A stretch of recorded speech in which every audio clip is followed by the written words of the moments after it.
Hello बच्चों, मैं आपका कृष्णा गिरी। आज हम लोग आपको पढ़ाने वाले हैं क्लास 12 का विलियन चैप्टर 1। ठीक है, कैमरा में ठीक है। तो हम आते हैं अपने लेक्चर पर।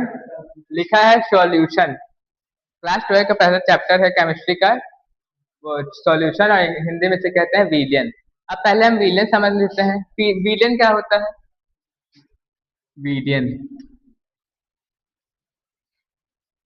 दो या दो से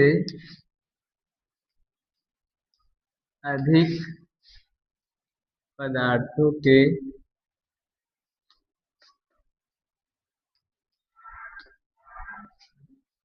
समांगी मिश्रण को विलियन कहते हैं। ठीक। विलयन क्या होता है? दो या दो से अधिक पदार्थों के समांगी मिश्रण, जिसमें उनके अवयव जो है वो समान होते हैं, उन्हें समांगी मिश्रण कहते हैं। ठीक। तो ऐसा मिश्रण जब बनाता है तो वो क्या कहलाता है? विलयन कहलाता है। अब विलयन जो होता है वो 9 प्रकार की अवस्थाओं में पाया जाता है। मतलब अवस्थाएं 3 होती हैं: द्रव, ठोस और गैस। ठीक। ठोस, द्रव और गैस। द्रव liquid form, gas gas form, ठोस सॉलिड फॉर्म। ठीक। तो इन्हीं के अवस्थाओं के प्ररूप से विलयन 9 प्रकार के होते हैं। जब ठोस मैं अब पहले समझ लेते हैं। विलयन में 2 चीजें होती हैं, एक विलय होता है और एक विलायक होता है।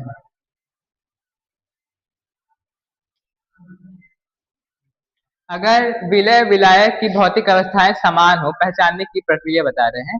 अगर विलय विलायक की जो वो भौतिक अवस्थाएं समान हो तो जो ज्यादा मात्रा में होगा वही विलायक होगा, जो कम मात्रा में होगा विलय होगा।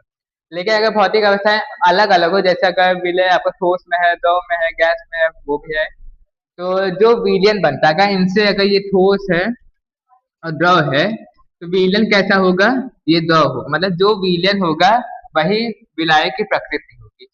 समझ आया इतना? जैसे अगर विलयन द्रव का रूप में लिक्विड फॉर्म में बन रहा है तो इसमें जो भी लिक्विड होगा वो विलायक की होगी, और जो भी सॉलिड होगा वो विलायक की होगी। इतना समझ आ गया? अब आते हैं आपका संकित और असंकित विलयन। विलयन के वैसे प्रकार देखा जाए तो वो 3 प्रकार के होते हैं, लेकिन फिलहाल मुख्यतः 2 ही प्रकार होते हैं: संकित और असंकित।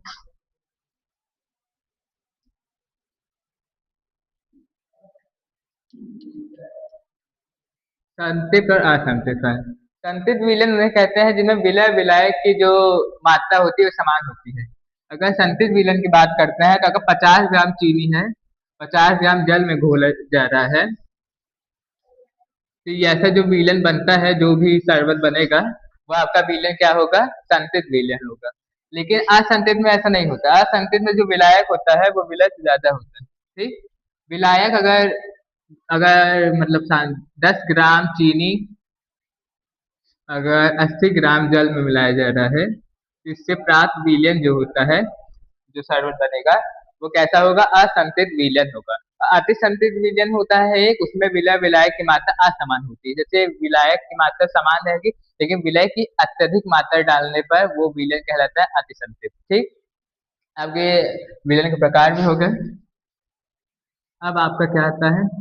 अब आता है प्रासरण, ऑस्मोसिस। ठीक।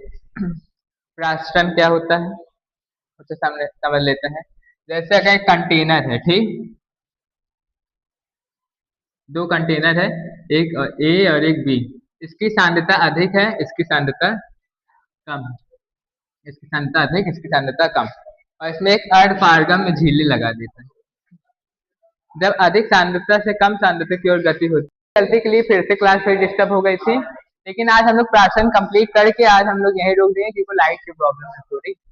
तो पहले हम प्राशन कंप्लीट कर लेते हैं। प्राशन में जो होता है अधिक सांद्रता से कम सांद्रता की ओर विलायक, क्या इसमें बस विलायक के ही अनुगति करते हैं। अगर क्वेश्चन में आ गया कि प्राशन दाब में किसके अनुगति करते हैं अधिक से व कम की सांद्रता हो, तो हम कहेंगे विलायक के अणु। ठीक।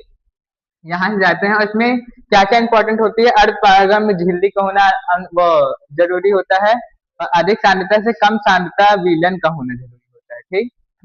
इसी क्रिया को क्या कहते हैं? प्राचलन। उदाहरण देख लेते हैं, किशमिश को हम उसमें भिगोएंगे पानी में तो किशमिश फूल जाएगा या तो सिकुड़ जाता है, अंगूर को भिगोएंगे तो सिकुड़ जाएगा। तो ये क्या कहते हैं? बाह्य प्राशन कहते हैं, और तो अंदर चला जाएगा तो अंतः प्राशन कहते हैं। ठीक, तो आज हम अपने क्लास को यही स्टॉप करते हैं, कल फिर मिलेंगे। Bye, thank you.